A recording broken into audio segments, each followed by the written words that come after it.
Hello, in this class of LTE planning, we will be studying about various steps of planning that are used. So, the very first step is information collection. So, this information collection we have done in our previous classes, in which we have to take concern of each and every losses in the network as well as dimensioning of the network. Now, next step is in planning is pre-planning. After pre-planning, we have detailed planning.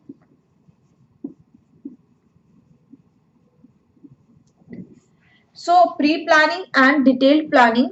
Then we have last one as cell planning. So under cell planning, now as we are planning a cell, so we have to plan all these parameters which are directly related to cell planning. Now parameters which are related are frequency planning.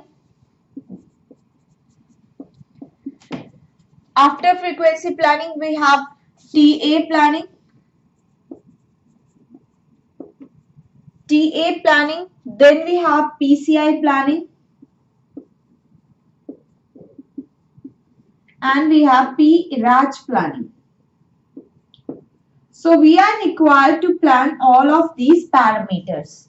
So TA as tracking area,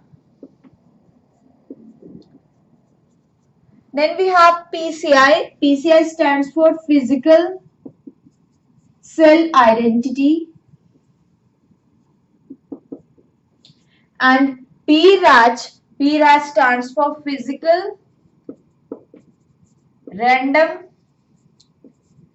access channel. So we are required to plan all of these parameters. So in our planning classes, we have discussed information collection, pre-planning, detailed planning. Now we are left with frequency planning, TA, PCI and PRAJ planning. So let's start with the very first, that means frequency planning. So let's continue with our topic, frequency planning. So in this class of LTE planning, we will study about LTE frequency planning.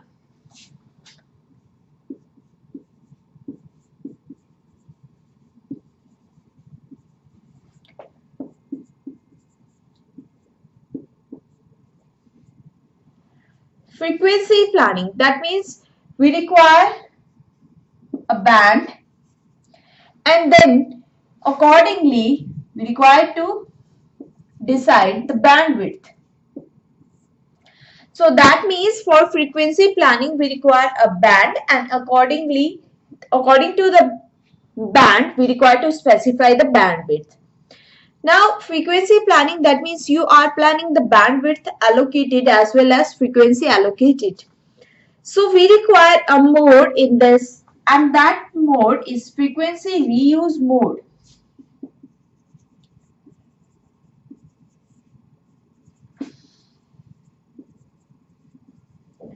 So for reusing the frequency, which is a main factor as frequency is a limited resource, so we require to plan frequencies accordingly so that minimum frequencies can be utilized best.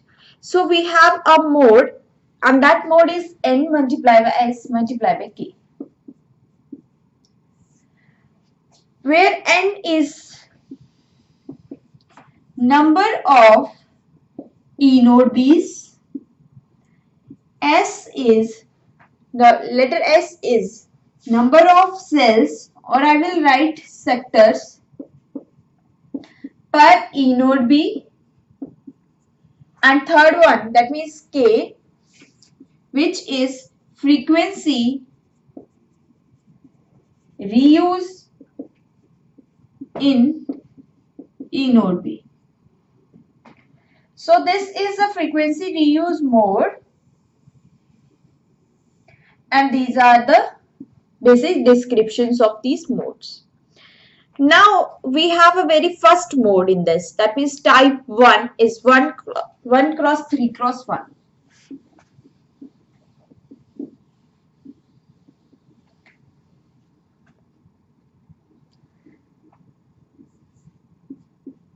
This one, the very first mode, as 1 cross 3 cross 1. Now 1 means 1 E node B, 3 sectors, and 1 is a frequency reuse scheme.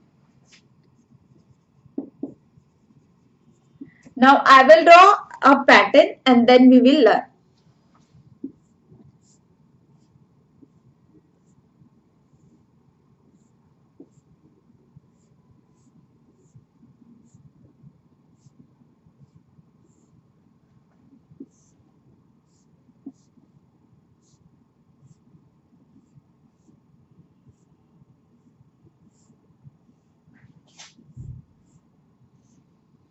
So these are my total number of cells. So these are required to divide into sectors.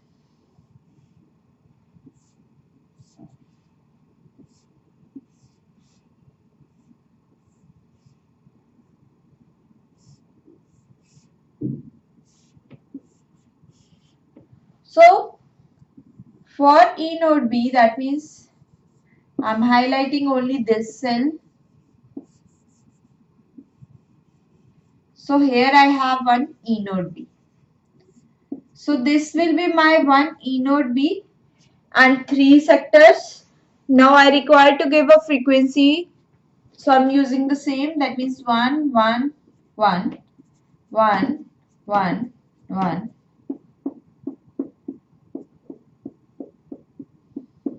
That means according to one E node B, that means as per with the one E node B, we are giving one frequency to radiate in all 3 sectors. So this is a mode, that means 1 cross 3 cross 1 mode. Now second mode,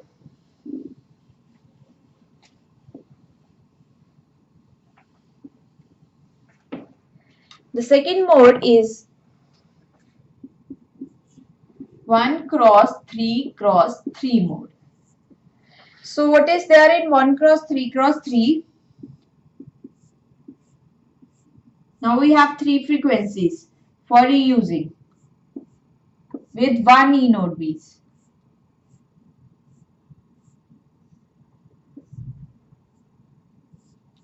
Again we require to specify 3 sectors.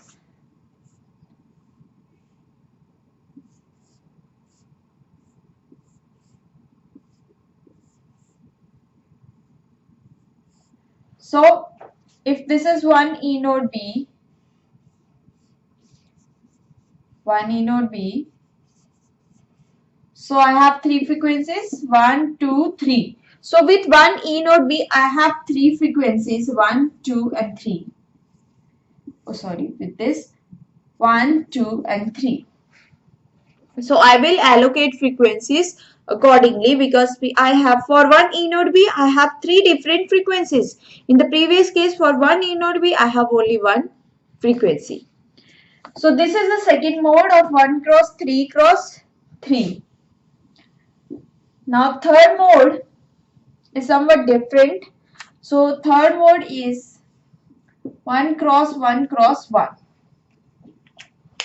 That means 1 E node B, 1 cell and 1 frequency.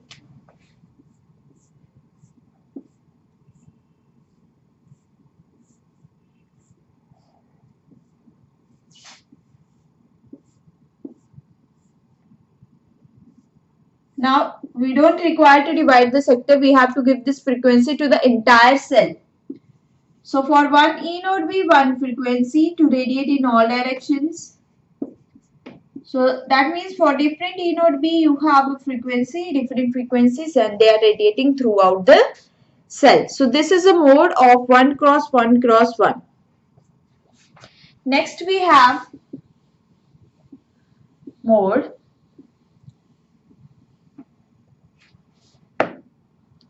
which is 3 cross 3 cross 3. This is a very important mode, that 3 cross 3 cross 3.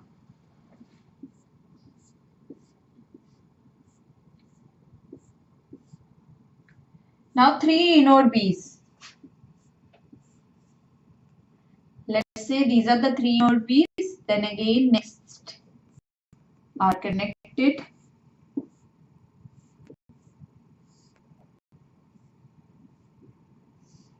Okay. So again I require to draw the three sectors.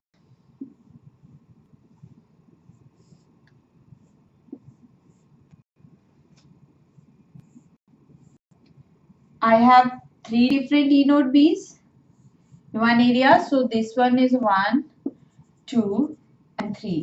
Three sectors or small cells, and then I have three different frequencies. So how do I allocate? So I will allocate 1, 1, 1, 2, 2, 2, 3, 3 and 3. So different frequencies to different cell.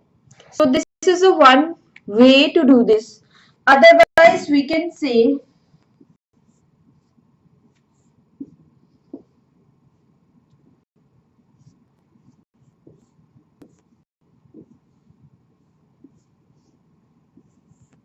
like 1, 2, 3, 4, 5, 6, 7, 8, 9.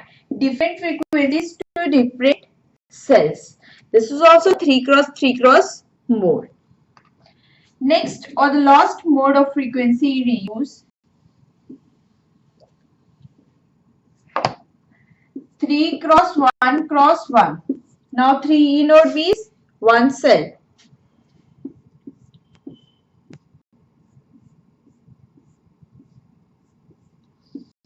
No requirement of dividing it into sectors. So I have a 3 E node Bs. So I will give 1, 2 and 3. Entire cell, one frequency. So I'm reusing again. That means I am giving 1 again, 2 again and 3 again.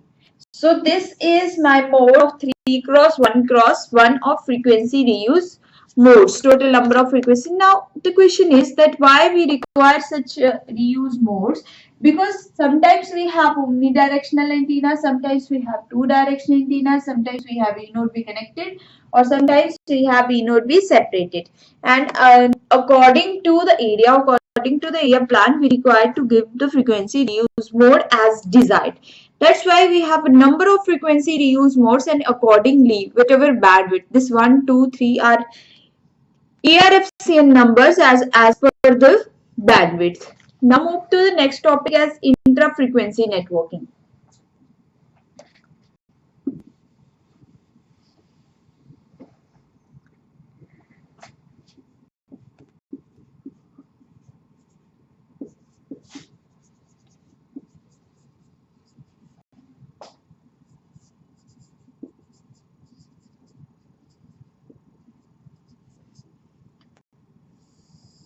Intra-frequency networking.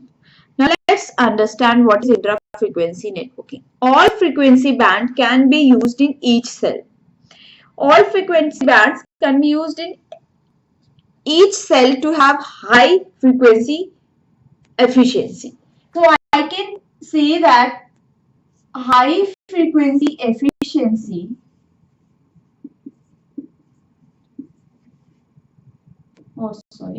high frequency efficiency can be achieved when all frequency band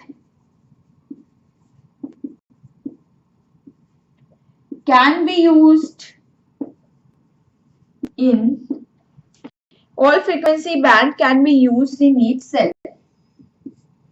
So to have.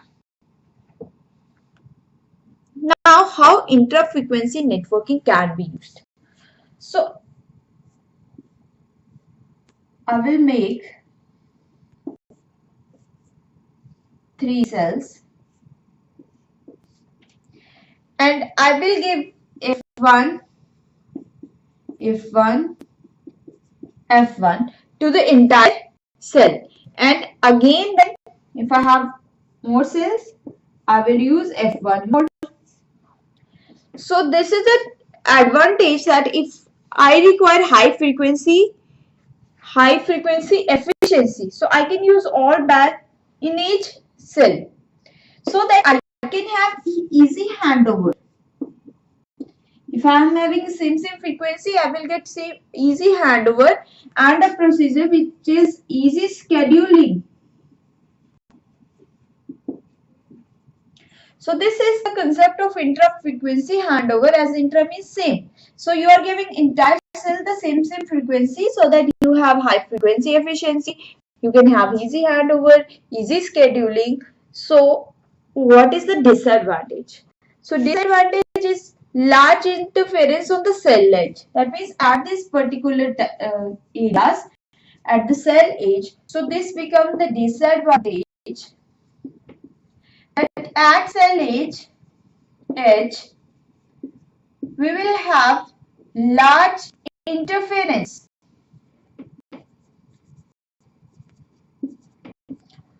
So at the cell edges we are having large interference, that means consecutive or difficult for consecutive coverage. So this method is difficult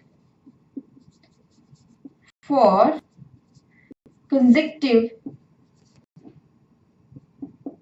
coverage. So this becomes the disadvantage of intra-frequency networking. Now where we can use this intra-frequency networking procedures. So that means its usage.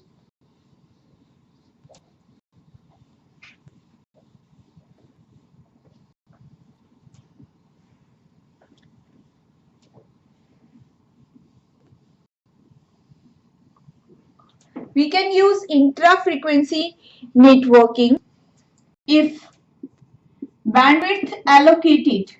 If the bandwidth allocated to me is greater than equal to 10 megahertz, I'm a operator and I have bandwidth greater than equal to 10 megahertz. So it can be used. That means I can use intra-frequency networking. Can be used for initial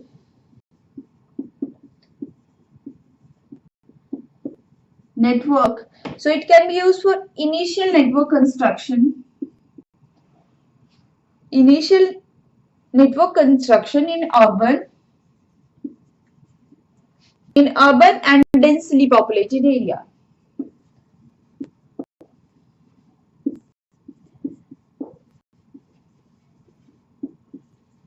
But remember, in case of initial network construction, I can use inter-frequency networking for urban and densely populated area. But what happens if my bandwidth is less than 10 megahertz? So I can use this concept in rural and suburban areas. So this is basically, that means I can use suburban and rural areas so that network construction cost will be less. That means to reduce network construction cost. So in short, I can use intra-frequency networking only whenever I have a main focus on initial network connections or initial network cost. So I can use this type of planning concept in urban and densely populated area. But the thing is, I can plan in densely populated and urban area only if I'm getting bandwidth greater than equal to 10 megahertz. That means either I'm getting 10 megahertz, 15 or 20 megahertz, so I can use intra-frequency networking concept in such areas. But if I'm not getting bandwidth greater than 10 megahertz or I'm getting bandwidth less than 10 megahertz, so now I can use this inter-frequency networking planning concept in rural and suburban areas so that my network construction cost will be less. I can deploy such type of networking rural and suburban areas. This is what about this is the very first step, that means very first type of planning of a frequency in different areas. So in intra-frequency networking, everything is good, is handover, so we can deploy. But the problem is that there is a large interference on the cell edge user. That means we require high level of optimization on a cell edges because user will get continuous problems or continuous interference in the cell edge part. So it will be very easy to have a continuous coverage because here at this end we will receive interference level. So anyhow we will use these by deploying such categories or using in such category areas. So this is all about intra-frequency networking. We will continue in our next class inter-frequency networking and its various types. So this is all about for planning class of today. We will continue in our next class. Thank you so much.